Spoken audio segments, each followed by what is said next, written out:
menerima ujian daripada Allah Subhanahu Wa Taala, kerana mereka merupakan hamba-hamba Allah yang sangat hampir dengan Allah Subhanahu Wa Taala. Semua nabi diuji oleh Allah Subhanahu Wa Taala, dan mereka juga berkorban untuk menyambut perintah Allah Subhanahu Wa Taala. Nabi ada 124,000 dan Rasul dikecilkan, Rasul ada 313 orang.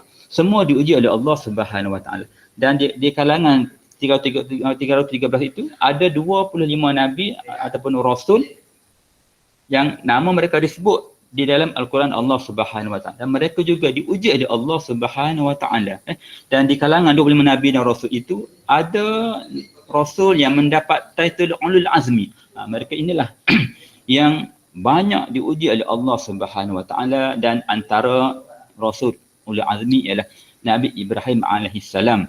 Dan kita juga kena ingat sebagaimana yang saya sebut tadi, semakin sayang Allah Subhanahu Wa Taala kepada hamba-Nya, semakin banyak, semakin besar ujian Allah kepada seseorang nabi itu. Dan sudah pastilah makhluk yang Allah paling sayang di atas muka bumi ini ialah Nabi Muhammad sallallahu alaihi wasallam. Dan kita yakin dan kita tahu bahawa Nabi ialah orang yang paling banyak diuji oleh Allah Subhanahu Wa Taala. Nabi diuji daripada dalam kandungan sampailah Nabi wafat menghadap Allah Subhanahu Wa Taala. Nak tahu betapa banyak ujian yang Allah berikan kepada Nabi kita Muhammad sallallahu alaihi wasallam, perbanyakkanlah membaca sirah Nabi sallallahu alaihi wasallam. Banyaklah membaca riwayat hidup Nabi sallallahu alaihi wasallam, baru akan datang rasa sayang dan cinta kita kepada Nabi sallallahu alaihi wasallam. Baru kita tahu betapa kuatnya iman Nabi sallallahu alaihi wasallam, betapa sabarnya Nabi sallallahu alaihi wasallam, betapa besarnya pengorbanan Nabi sallallahu alaihi wasallam, dan betapa kasihnya Nabi kepada kita sebagai umatnya. Okey, baik. Jadi begitu juga dengan Nabi Ibrahim. Nabi Ibrahim juga diuji oleh Allah Subhanahu Wa Taala. Dan bila menyebut Zulhijjah dan dikaitkan juga dengan Aidil Adha, tidak lain tidak bukan kita akan teringat kepada satu watak, satu susuk tubuh yang diuji oleh Allah Subhanahu Wa Taala, iaitu Nabi Ibrahim alaihissalam. Antara ujian yang Allah berikan kepada Nabi Ibrahim ialah baginda tidak dikurniakan anak. Ini ujian yang sangat besar yang dihadapi oleh Nabi Ibrahim alaihissalam. Lama berkahwin. Baginda Nabi Ibrahim alaihissalam berkahwin dengan Siti Sarah. Nabi Ibrahim seorang Nabi, dan sudah pasti Nabi ini dijadikan oleh Allah Subhanahu Wa Taala dengan kejadian yang cukup sempurna.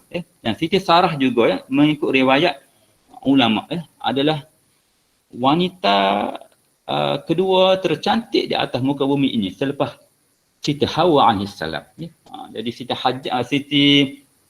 Siti Sarah ini mewarisi separuh daripada kecantikan yang dimiliki oleh Siti Hawa alaihissalam. Jadi apabila berkahwin dengan Nabi Ibrahim, mereka tak dikurniakan anak. Bukan setahun, bukan 2 tahun, bukan 10 tahun, malah berpuluh-puluh tahun. Dan diriwayatkan bahawa Nabi Ibrahim berada bersama dengan Siti Sarah, mereka hanya dikurniakan anak ketika Nabi Ibrahim sudah berumur 90 tahun lebih.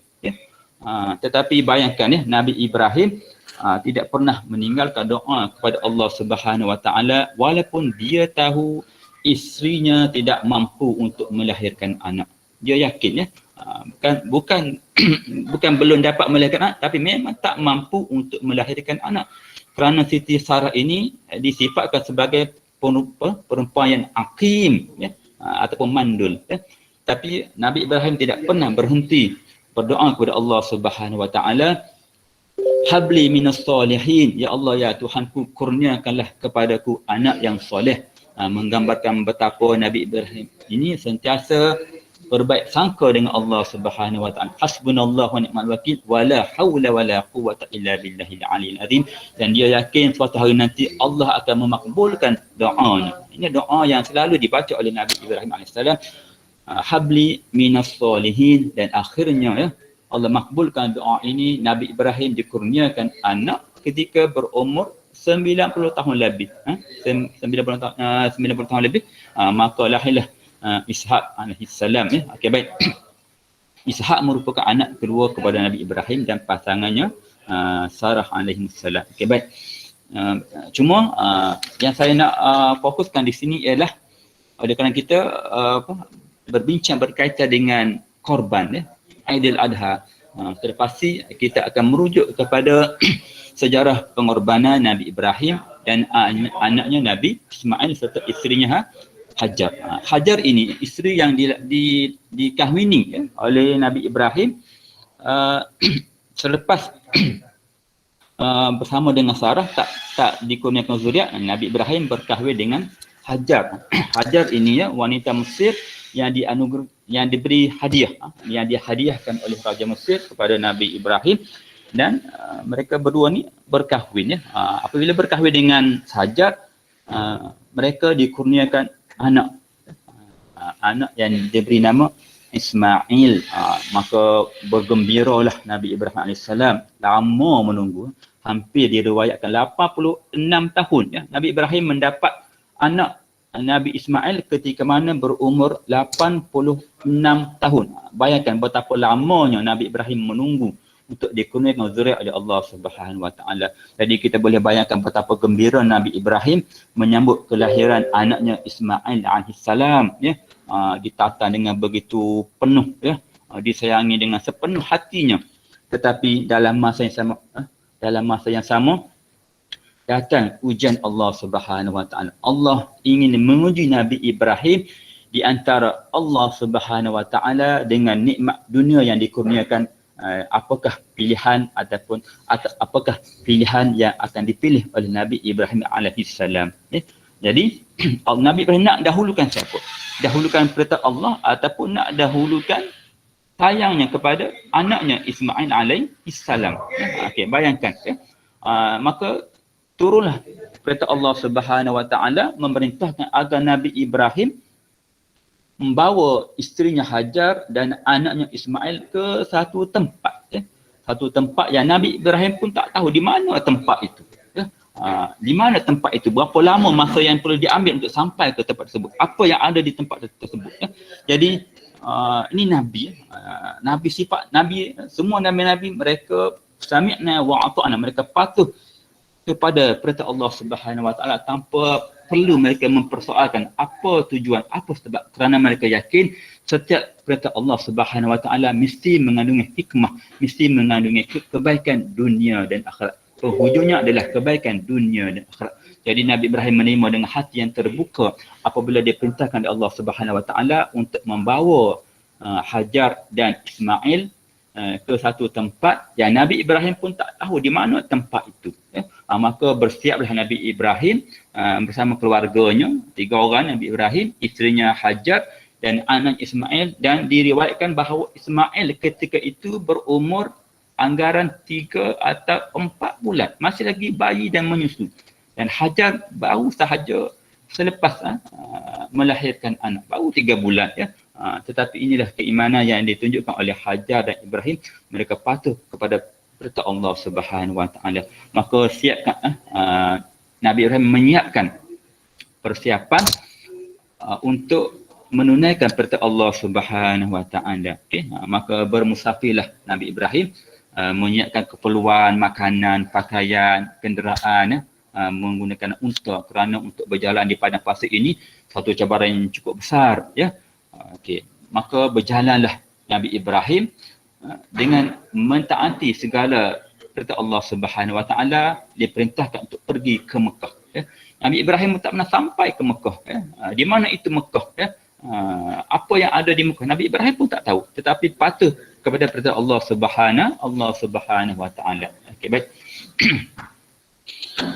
Jadi berjalanlah Nabi Ibrahim ke Mekah. Jarak Palestin ke Mekah ialah 2000 km. Jauhnya ialah 2000 km dan memakan masa 2 jam perjalanan. Bayangkan ya, bermusafir dalam keadaan di padang pasir yang akan menempuh pelbagai cabaran dan dugaan. Jarak 2000 km, tidak tahu apa yang akan berlaku di tengah jalan sampai ataupun tidak ke tempat yang diperintahkan oleh Allah Subhanahu Wa Taala, tapi Nabi Ibrahim meneruskan perjalanan. Kita boleh bayangkan kalau kita ada di kalangan kita pada hari ini, ada pengalaman menunaikan haji atau umrah di Mekah, kita boleh nampak bagaimana suasana padang pasir di Mekah. Kalau hari ni dia hampir-hampir sama je. Di Mekah Madinah ada tempat-tempat yang dia punya keadaan kita boleh bayangkan begitulah suasana pada waktu dahulu dengan padang pasir yang begitu luas, ya. Bayangkan kalau hari ini pun, ya, kalau kita bergerak perjalanan daripada Mekah ke Madinah, Madinah ke Mekah, tidak ada R&R, hanya ada kalau satu je, ya. Ada satu tempat perhentian sahaja untuk berhenti, ya. Bayangkan bagaimana Nabi Ibrahim bermusafir pada waktu itu dengan tidak ada tempat perhentian, tidak ada tempat untuk berhenti sekejap, ya. Hanya sekadar meneruskan perjalanan di padang pasir, tetapi patuh kepada perintah Allah Subhanahu Wa Taala. Hampir 2 bulan meneruskan perjalanan, maka sampailah Nabi Ibrahim. Apabila Allah perintahkan berhentilah kamu di situ, maka sampailah Nabi Ibrahim ke satu tempat yang diberi nama Mekah. Nabi Ibrahim pun tak tahu di situlah Mekah. Di situlah yang akan didirikan Kaabah. Di situlah satu hari nanti akan menjadi tempat tumpuan seluruh manusia di atas muka bumi ini untuk beribadat kepada Allah Subhanahu Wa Taala. Okey, diarahkan berhenti. Okeylah, dah sampai, Okey, berhenti, tiba-tiba turun wahyu yang kedua. Inilah yang betul-betul menguji keimanan Ibrahim alaihissalam. Turun wahyu yang kedua. Wahai Ibrahim, tinggalkan anak dan isterimu di sini. Masya Allah, ya. Satu perintah Allah yang satu perintah Allah Subhanahu Wa Taala yang boleh digambarkan melepasi logik akal manusia, ya. Melepasi naluri seorang ayah, ya. Jadi dengan rasa yang penuh hiba tapi tetap patuh kepada perintah Allah Subhanahu Wa Taala. Perintah yang kedua ini begitu menguji keimanan Nabi Ibrahim alaihissalam, maka bawa turunlah, turun Hajar, Ismail, makanan, pakaian, letak di situ. Nah, Hajar bila tengok Nabi Ibrahim menurunkan semua kelengkapannya, ya, dan naik semula ke atas unta. Terkejut Hajar. Wahai Ibrahim, ya, kenapa ni kamu nak tinggalkan kami di sini? Kamu tengok di sini tidak ada apa-apa, tidak ada apa-apa yang boleh menyelamatkan kami di sini. Tidak ada tempat untuk berteduh, tidak ada sumber air, tanah yang begitu gersang. Mekah tanah yang begitu gersang. Begitulah suasana Mekah pada waktu itu. Ketika mana Nabi Ibrahim sampai ke tempat itu, satu kawasan yang tandus, ya, tidak ada rumah-rumah manusia, tempat-tempat penginapan manusia di situ. Tidak ada sumber air, tidak ada pokok, satu tanah yang gersang. Kalau kita nak bayangkan bagaimana rupa Mekah pada waktu zaman Nabi Ibrahim, kita bayangkan hari ini kita angkat Kaabah, angkat semua bangunan-bangunan yang ada di sekitar Kaabah, hotel-hotel yang mewah yang berada di sekitar Kaabah, Menara Safah itu, belah Abras, belah Ajiyat, sebelah Misfalah, kita angkat semua itu, maka kita boleh bayangkan begitulah suasana Kaabah ataupun Mekah ketika mana Nabi Ibrahim sampai bersama Hajar dan anaknya Ismail. Maka Siti Hajar bertanya, ya Ibrahim, ya, kamu nak tinggalkan kami di sini, ya. Wahai Ibrahim, kamu nak tinggalkan kami di sini, ya. Nabi Ibrahim tak mampu untuk mengucapkan apa-apa perkataan. Hanya mendiamkan 1000 bahasa. Tapi Siti Hajar mengulangi pertanyaan, ya Ibrahim, kamu nak tinggalkan kami di sini, ya? Kamu tidak sayangkan kepada aku, ya Ibrahim, ya? Tengoklah anak kita ni, wahai suamiku, wahai Ibrahim, ya? Anak kita, ya? Dengan keadaan anak kita yang baru dilahirkan, bagaimana kami nak hidup di kawasan yang sebegini, ya? Adakah kamu tak memikirkan keadaan keselamatan kami, wahai Ibrahim? Nabi Ibrahim tak mampu untuk menjawab apa sahaja pertanyaan yang ditanya oleh Hajar alaihissalam, ya? Maka naik Nabi Ibrahim ke atas untanya untuk meneruskan perjalanan, untuk menyambut perintah Allah Subhanahu Wa Taala. Maka Hajar ini memegang, ya, last kali dia pegang baju, ya Ibrahim, akhirnya terkeluar daripada Hajar daripada keimanan yang begitu kuat kepada Allah Subhanahu Wa Taala, satu pertanyaan, ya Ibrahim, Allahu amarka haza, wahai Ibrahim, adakah ini perintah Allah Subhanahu Wa Taala? Apabila inilah soalan yang ditanya oleh Hajar alaihissalam, maka jawablah Ibrahim. Ada ulama meriwayatkan Nabi Ibrahim pun tak mampu untuk menjawab dengan panjang, hanya dua patah perkataan, Allahumma na'am. Wahai isteriku Hajar, Allahumma na'am. Ya. Ya, ini ialah perintah Allah Subhanahu Wa Taala. Apabila inilah jawapan yang diberikan oleh Ibrahim, maka keluar daripada mulut Hajar, izan lan yudayyan Allah. Kalau begitu, semuanya Allah tidak akan mensia-siakan. Pergilah wahai suamiku Ibrahim, sesungguhnya Allah tidak akan mensia-siakan kami. Inilah keimanan yang begitu besar yang ditunjukkan oleh dua tokoh ini, seorang suami yang patuh kepada perintah Allah, seorang isteri yang patuh kepada perintah suaminya dan perintah Allah Subhanahu Wa Taala. Maka berjalanlah Ibrahim meninggalkan anak dan isterinya keseorangan, berada di satu tempat yang begitu tandus. Maka berjalanlah Ibrahim, berjalan. Apabila sudah agak jauh ke hadapan dan tidak nampak lagi kelibat Hajar dan Ismail, maka naluri seorang ayah datang serta merta mengalir air mata Ibrahim, maka mengangkat tangan menadah kepada Allah Subhanahu Wa Taala, bukan mempertikaikan perintah Allah Subhanahu Wa Taala, tetapi mengadu kepada Allah Subhanahu Wa Taala, menyerahkan segala-galanya kepada Allah Subhanahu Wa Taala. Maka keluarlah ucapan daripada Ibrahim yang dirakamkan dalam Al-Quran, Rabbana inni askantu min dzurriyyati biwadin ghairi zi zar'in inda baitikal muharram Rabbana liqimus shalah. Rabbana, wahai Tuhan kami, inni askantu min dzurriyyati, aku telah tinggalkan zuriat keturunanku, biwadin ghairi zi zar'in, di lembah yang tandus, tidak ada satu pokok pun. Biwadin ghairi zi zar'in inda baitikal muharram Rabbana liqimus shalah. Ya Allah, jadikanlah zuriat keturunanku mereka yang mendirikan solat. Nabi Ibrahim menggambarkan suasana Mekah pada waktu itu, ghairi zi zar'in. Diriwayatkan, ditafsir oleh ulama, zi zar'in, zar'in ini nabatun saghirun, pokok-pokok yang kecil pun tidak ada, ghairi zi zar'in. Bayangkan di Mekah pada waktu itu bukan setakat pokok yang besar, pokok-pokok yang kecil pun tidak ada. Zi zar'in, ghairi zi zar'in. Itulah gambaran suasana Mekah ketika Nabi Ibrahim meninggalkan Hajar dan anaknya Ismail alaihissalam.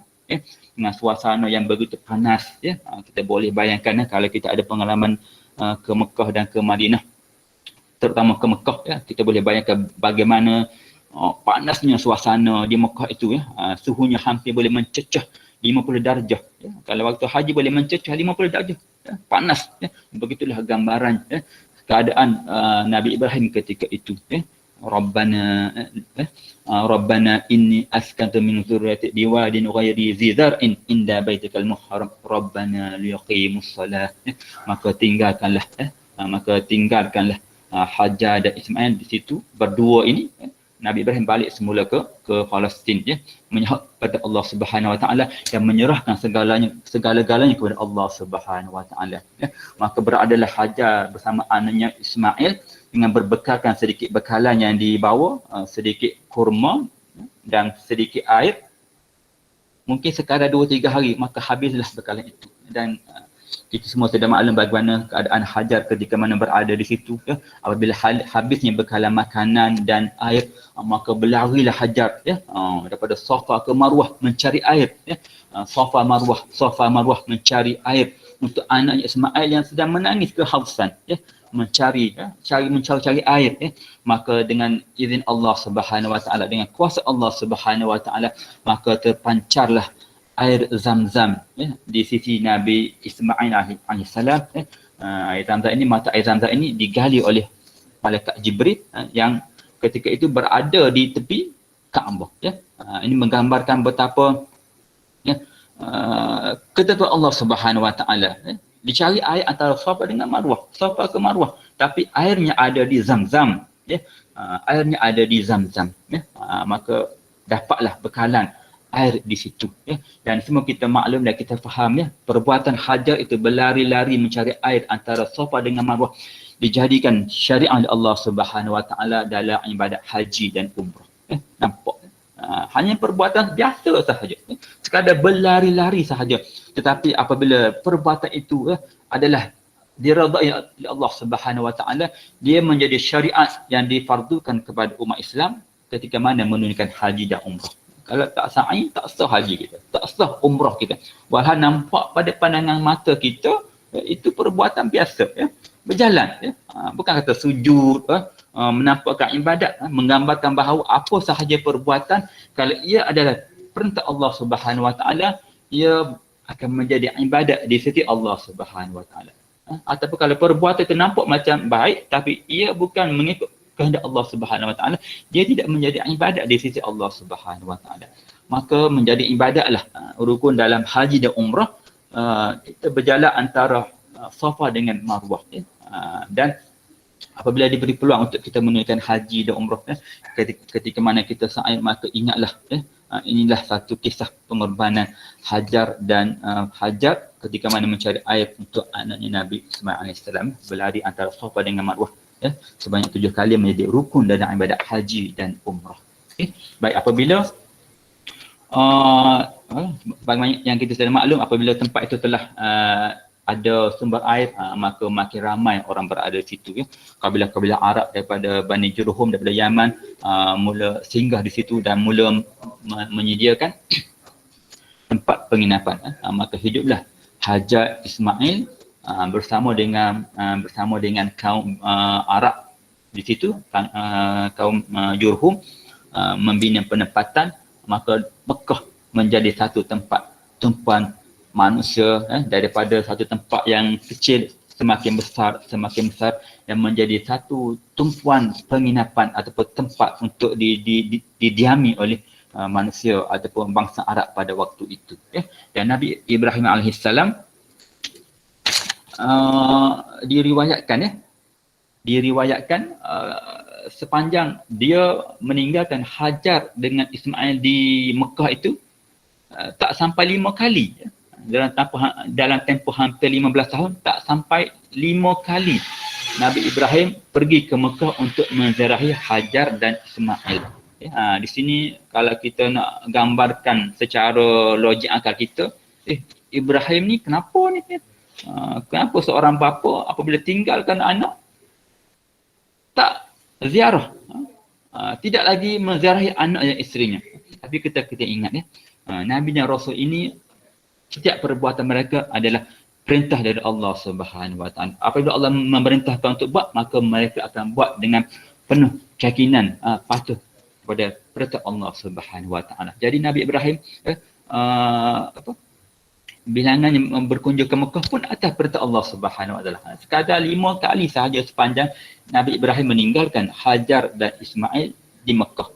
Dan apabila telah mendapat keizinan dari Allah Subhanahu Wa Taala untuk pergi ke Mekah menziarahi anaknya Nabi Ismail dan isterinya Hajar ya, untuk kali yang kedua kali yang ketiga ya, dapat pula untuk pergi ke Mekah. Nabi Ibrahim pergi ke Mekah, dapat lagi satu ujian Allah Subhanahu Wa Taala ya. Dulu ujian ujian hijrah daripada Palestin ke Mekah. Ujian yang kedua, tinggalkan anak dan isteri di padang pasir yang tandus. Ujian yang ketiga, apabila pergi ke Mekah untuk menziarahi anaknya dan isterinya di Mekah, dapat perintah Allah Subhanahu Wa Taala, bermimpi wahyu Allah Subhanahu Wa Taala untuk menyembelih anaknya Nabi Ismail alaihissalam. Ya, untuk menyembelih anaknya Nabi Ismail alaihissalam. Ya. Ada ulama menyebut 3 kali ya. Pada hari Tarwiyah 8 hari bulan Zulhijjah, hari Arafah 9 Zulhijjah dan hari Nahar 10 Zulhijjah ya. Bermimpi ya, menyembelih anaknya Ismail alaihissalam ya. Melihat Nabi Ibrahim melihat dalam mimpinya dia menyembelih anaknya Nabi Ismail AS, dan kita yakin mimpi Nabi ini, mimpi Rasul ini ialah wahyu dari Allah Subhanahu Wa Taala. Bayangkan daripada diuji dengan begitu lama untuk mendapat anak, apabila mendapat anak diperintahkan untuk ditinggalkan di tempat yang tandus, tidak ada manusia, tidak ada tempat didiami oleh manusia pada waktu itu. Apabila anaknya sudah membesar, ya, maka diperintahkan untuk disembelih, ya. Satu perintah yang sekali lagi di luar batasan akal manusia untuk memikirkannya, dan di luar batas, ya, naluri seorang ayah untuk menyembelih anaknya yang sangat-sangat disayangi olehnya. Tapi kerana perintah Allah Subhanahu Wa Taala, Nabi Ibrahim yakin kaedahnya mesti ada hikmah, mesti ada kebaikan di setiap penghujung perintah Allah Subhanahu Wa Taala. Okey, baik. Jadi sebagaimana yang kita sedia maklum, Nabi Ibrahim bawa anaknya Ismail untuk disembelih, ya. Apabila dipersiapkan alat sembelihan dengan pisau yang tajam, ditajamkan pisau, disediakan tali dan sebagainya, alat-alat untuk menyembelih, maka dibawalah Ismail ke Mina, ya. Dibawa Ismail ke Mina. Mina jaraknya lebih kurang 6 km daripada Mekah. 6 km daripada Mekah. Boleh berjalan kaki lah, ya. Kalau waktu haji, orang yang dapat nafar awal tu 12 Zulhijjah, dia orang berjalan kaki balik ke Mekah. 6 km, jauh lah, tapi mampu untuk berjalan kaki, ya. Baik. Jadi bawalah Nabi Ibrahim membawa anaknya Ismail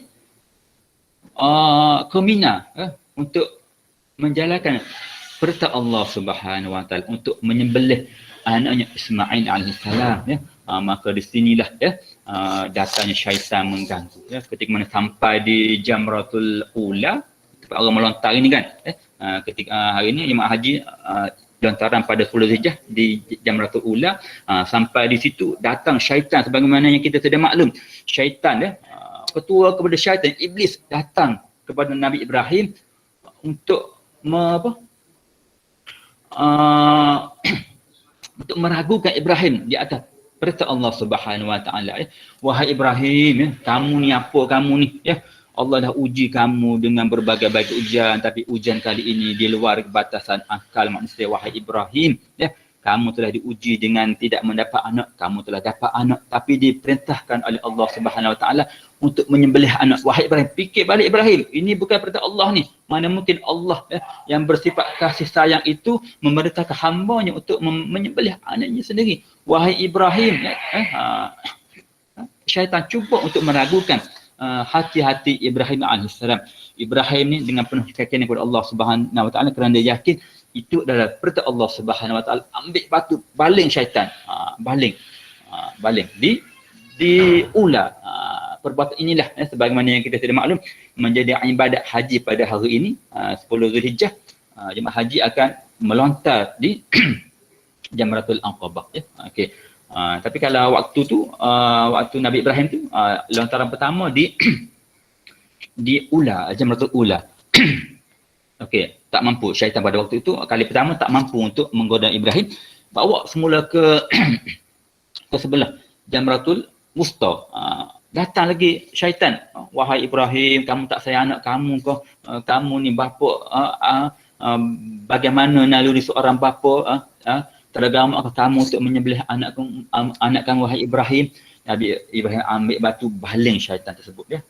Halau daripada mengganggunya untuk menunaikan perintah Allah Subhanahu Wa Taala, sampailah ke Ula, Wusta dan Aqabah. Dan ketiga-tiga tempat ini pada hari ini menjadi syariat. Nampak lagi sekali, ya. Kalau tadi perbuatan berlari-lari Safa Marwah menjadi rukun dalam ibadat haji dan umrah, kali ini perbuatan lontar, baling. Secara logik akal kita, perbuatan biasa yang dilakukan oleh manusia, tetapi oleh kerana menggambarkan kebesaran Allah Subhanahu Wa Taala, untuk melihat semula kepada sejarah pengorbanan Ibrahim, perbuatan melempar batu kepada syaitan itu dijadikan syariat dalam ibadat haji, ya. Maka jemaah-jemaah haji pada hari ini kalau menunaikan haji 10 Zulhijjah melontar di Jamratul Aqabah, balik semula kemah di Mina hari 11 hari bulan Zulhijjah, pergi balik ke Mina, pergi balik ke tempat melontar tu, melontar Jamratul Ula, wusta, Aqabah. Ular 7 biji, batu, wusta 7 biji, Aqabah 7 biji pada 11 Zulhijjah. Balik semula ke kemah 12, datang balik ular, wusta, Aqabah, balik semula ke kemah 13 datang balik melontar ular, wusta dan Aqabah.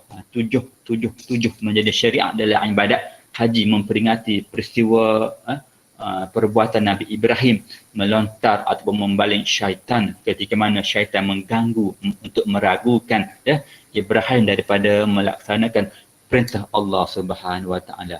Bila sampai ke tempat untuk menyembelih, barulah bersembang antara Nabi Ibrahim dan anaknya Ismail alaihissalam.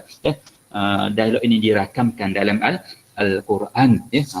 Bagaimana ucapan yang diucapkan oleh Ibrahim dan bagaimana respon balas yang diucapkan oleh Nabi Ismail alaihissalam ketika mana mendengar luahan hati bapanya yang sangat disayangi ini. Maka berkatalah Ibrahim, ini dirakamkan di dalam Al-Quran. Ya bunayya inni ara fil manam anni asbahuka.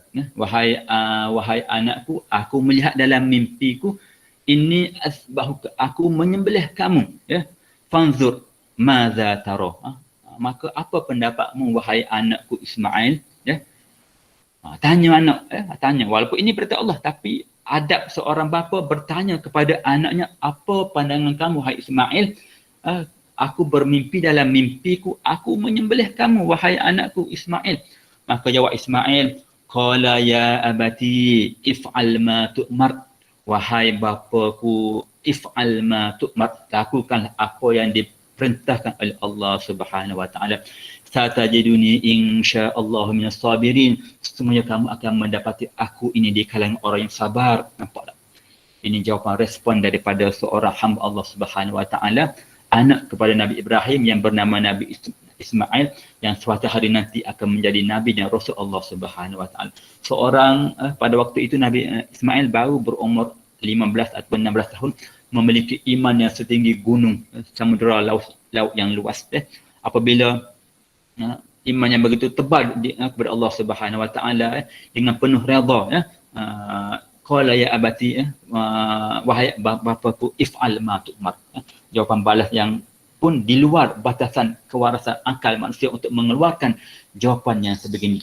Nampak betapa besarnya iman yang dimiliki oleh Ibrahim dan anaknya Ismail alaihissalam. Maka ditajamkan pisau, letak dibaringkan Ismail. Nabi Ibrahim tak sanggup melihat anaknya Ismail, maka ditolak ditolak ke depan sikit supaya dia tidak nampak muka anak Ismail. Dan ditarik pisau. Apabila ditarik dengan takdir Allah Subhanahu Wa Taala, pisau itu tak memutuskan. Ditarik balik, pisau itu tak memutuskan. Ditarik balik, pisau itu tak memutuskan. Apabila ditarik balik, maka Allah gantikan. Allah gantikan Ismail itu dengan seekor kibash. Maka di situlah baru datang qad sadaqta ru'ya inna kadzalika najzil muhsinin. Maka benarlah mimpi kamu itu wahai Ibrahim, aku gantikan, Allah gantikan anak Ismail dengan seekor kibash. Inilah menggambarkan bila kita ingat kepada Zulhijjah, hari raya korban. Di sinilah kisahnya menggambarkan bagaimana tiga tokoh pengorbanan. Nabi Ibrahim seorang ayah, seorang nabi, Hajar seorang isteri, Ismail seorang anak. Ketiga watak ini dirakamkan kisah mereka dalam Al-Quran, menggambarkan betapa besarnya pengorbanan, betapa besarnya keimanan mereka kepada Allah Subhanahu Wa Taala. Okey, baik, itu sejarah. Saya rasa semua kita dah sudah maklum bagaimana sejarah ibadat korban yang diamalkan pada umat Islam pada hari ini. Baik, yang kedua, suka untuk saya ingatkan di sini, kita dah masuk Zulhijjah. Hari ini dah 6 Zulhijjah. Jadi insya-Allah marilah sama-sama kita penuhi awal Zulhijjah ini dengan amalan-amalan soleh mendekatkan diri kepada Allah Subhanahu Wa Taala. Sebagai tanda kita memuliakan kedatangan bulan Zulhijjah, dan kita akan menyambut Aidil Adha, maka sayanglah ya. Insya-Allah marilah sama-sama kita isi awal-awal Zulhijjah ini dengan amalan-amalan soleh kepada Allah Subhanahu wa taala. Antaranya perbanyakkan zikir kepada Allah Subhanahu wa taala. Apa zikir yang kita nak baca? Kita boleh bertakbir kepada Allah Subhanahu wa taala. Allahu akbar. Kita boleh bertahlil kepada Allah Subhanahu wa taala. La ilaha illallah. Kita boleh bertahmid kepada Allah Subhanahu wa taala. Alhamdulillah. Kita boleh bertasbih kepada Allah Subhanallah. Perbanyaklah zikir kepada Allah Subhanahu wa taala. Ya, mudah-mudahan kita gunakanlah peluang yang Allah berikan untuk kita mendekatkan diri kepada Allah Subhanahu wa taala dalam bulan Zulhijjah ini. Perbanyakkan zikir. Yang kedua, sebagaimana yang kita sudah maklum, melakukan ibadat korban ya. Kalau mampu lakukanlah ibadat korban. Kerana korban ini ya adalah hukumnya sunat muakkad dan pahala yang sangat besar di sisi Allah Subhanahu wa taala ya. Bulu-bulu, kaki, kuku, tanduk binatang korban itu akan ditimbang di akhirat untuk memberatkan amalan kebaikan kita ya. Darah yang mengalir daripada binatang yang dikorbankan sebelum sempat menitis ke atas muka bumi itu, Allah telah memberikan ganjaran pahala dan keampunan kepada mereka yang berkorban. Maka ambillah peluang dan kesempatan yang masih ada ini untuk kita menunjukkan rasa hamba kita kepada Allah Subhanahu wa taala. Kita menyembelih binatang korban ya. Hari ni mudah kita boleh menyembelih secara biasa di tempat kita. Kalau tak mampu dengan harga yang ni, kita boleh cari harga yang agak di dalam kemampuan kita. Hari ni ada korban online di luar negara, insya-Allah boleh. Apa-apa sahaja cara, janji kita niat untuk mendekatkan diri kepada Allah Subhanahu wa taala, mengikut sunnah Nabi Ibrahim dan sunnah Nabi sallallahu alaihi wasallam, kita berkorban, insya-Allah akan ada pahala di sisi Allah Subhanahu wa taala. Okay, baik. Yang kedua, korban. Korban kalau kita tengok merupakan ibadat tertua di atas muka bumi ini. Sebagaimana yang kita sudah maklum, korban pertama yang dilakukan manusia di atas muka bumi ini, korban di antara Habil dan Qabil. Habil dan Qabil. Habil mengorbankan binatang ternakannya Habil, kambing, dan diterima oleh Allah Subhanahu wa taala. Sebab itulah korban ini dianggap sebagai ibadat tertua manusia kepada Allah Subhanahu wa taala ya. Antaranya korban, apa lagi? Ibadat yang tertua, ibadat tua-tua yang pernah dilakukan oleh umat terdahulu. Korban, solat, puasa, ada tiga. Tiga ini ibadat tua yang dilakukan oleh umat-umat yang terdahulu, dan di antara ketiga-tiga ini, korban merupakan ibadat yang paling tua dilakukan oleh hamba Allah Subhanahu wa taala sebagai tanda penghambaan, sebagai tanda berkorban kepada Allah Subhanahu wa taala. Jadi ambil peluang ya, masih ada lagi berbaki sebelum sampainya hari raya korban, kita ambillah peluang untuk ambil peluang untuk berkorban, satu bahagian, dua bahagian mengikut kemampuan masing-masing. Insya-Allah itu yang kedua. Yang ketiga puasa pada hari Arafah.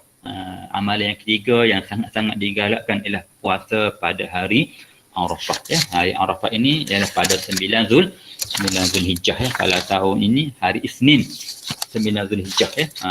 Berpuasa pada hari Arafah, pahalanya ialah Allah akan hapuskan dosa 2 tahun. Setahun yang akan datang. Kalau puasa pada hari Ashura 10 Muharram, Allah ampunkan 1 tahun sebelum ya. Puasa pada hari Arafah 2 tahun, setahun sebelum dan setahun selepas. Besarnya ganjaran Allah Subhanahu wa taala. Okey, hari Arafah ya, satu hari yang perhimpunan yang paling besar manusia di atas muka bumi ini ialah perhimpunan wukuf di padang Arafah ya, pada 9 Zulhijjah ya. Kata Nabi SAW, Al-Hajjul Arafah. Sesiapa yang tak berwukuf di Arafah, tidak ada haji bagi orang tersebut. Betapa besarnya ibadat wukuf di padang Arafah ya. Dan sebagai tanda kebersamaan kita bersama dengan para jemaah haji yang menunaikan haji di Mekah, yang berwukuf di padang di Arafah, kita yang tak berada di Arafah, tak menunaikan haji ya, maka kita di sini kita menunaikan ibadat puasa ya. Puasa Arafah ya. Allah memberikan ganjaran pahalanya, Allah kifaratkan, Allah ampunkan dosa setahun sebelum dan setahun ya, selepas. Nak puasa bila? Pada hari Isnin 9 Zulhijjah. Nak ikut waktu anak Saudi ke ikut waktu Malaysia? Ikut waktu Malaysia. Ikut waktu kita. Ya. Ikut waktu kita hari Isnin, maka berpuasalah kita pada hari Arafah. Jangan lepaskan peluang ini. Kita kita tak yakin, belum tentu kita mampu untuk menunaikan ibadat yang hanya setahun ini, hanya 9 Zulhijjah sahaja, ya, pada tahun hadapan.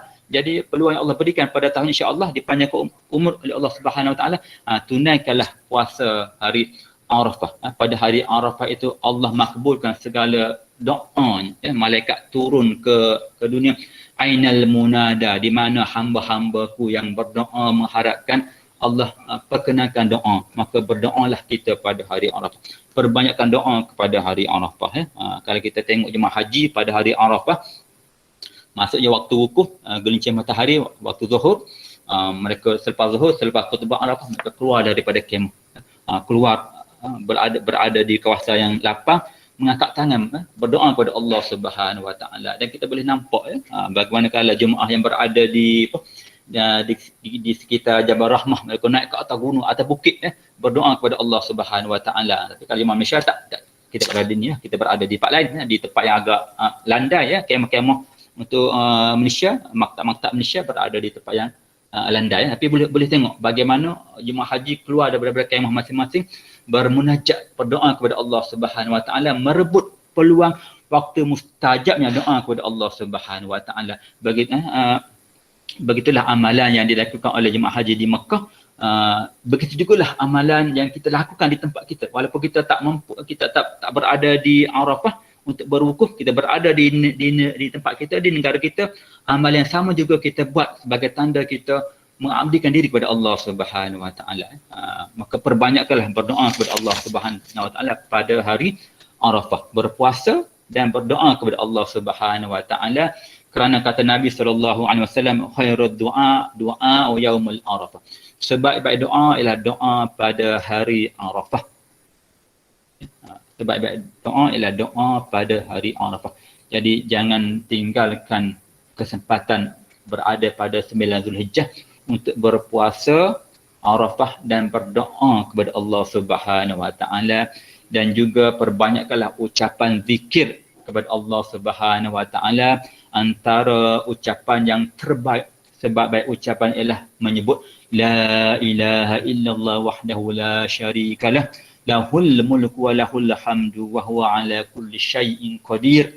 La ilaha illallah wahdahu la syarikalah, lahul mulku wa lahul hamdu wa huwa ala kulli syai'in qadir. Perbanyakkan menyebut lafaz ini, kerana inilah sebaik-baik ucapan yang diucapkan pada hari Arafah. Ucapkanlah 100 kali.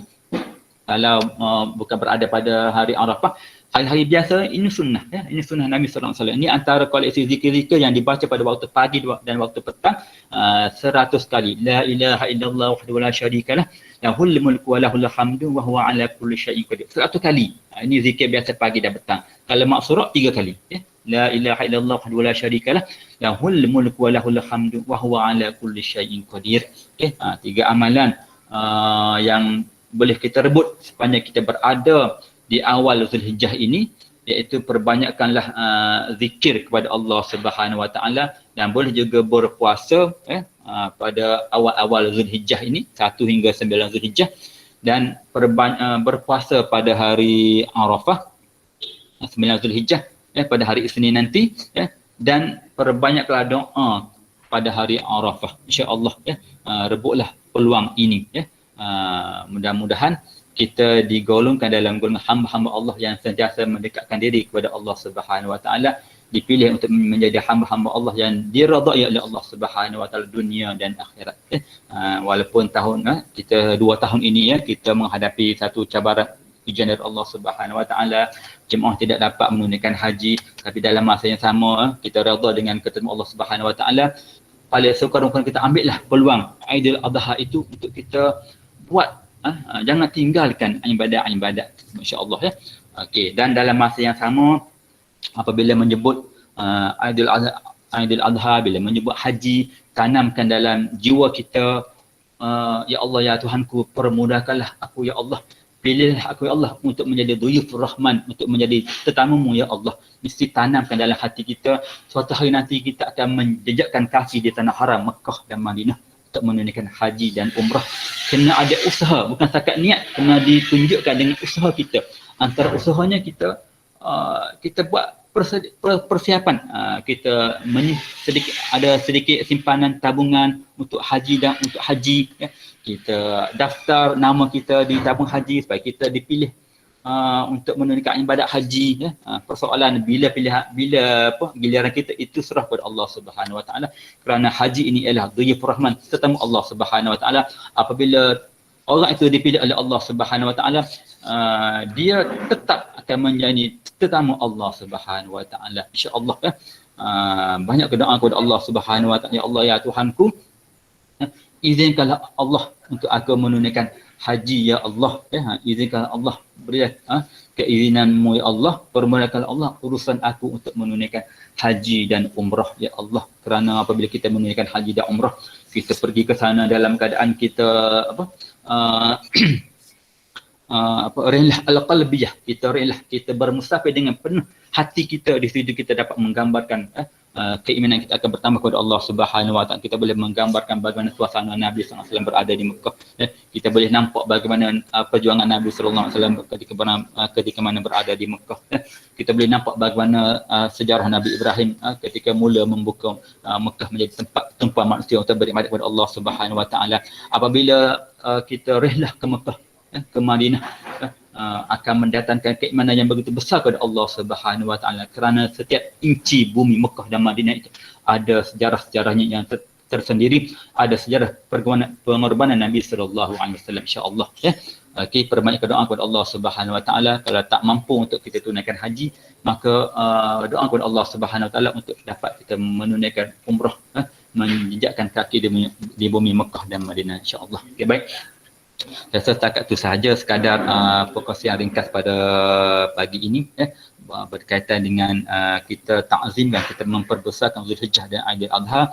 Mudah-mudahan kesempatan yang Allah berikan kepada kita untuk berada di awal Zulhijjah ini dapat kita tunaikan, dapat kita amalkan, dapat kita gunakan untuk kita mendekatkan diri kepada Allah Subhanahu Wa Taala. Dan saya rasa setakat itu sahaja sekadar peringatan khusus untuk diri saya pada pagi ini, yang khusus untuk semua tuan-tuan dan puan-puan. Mudah-mudahan ada kebaikan daripada apa yang telah disampaikan, insya-Allah. Apa yang baik itu datang dari Allah Subhanahu Wa Taala, dan apa yang buruk itulah saya sendiri. Saya sudahi dengan lafaz yang mulia. Assalamualaikum warahmatullahi wabarakatuh.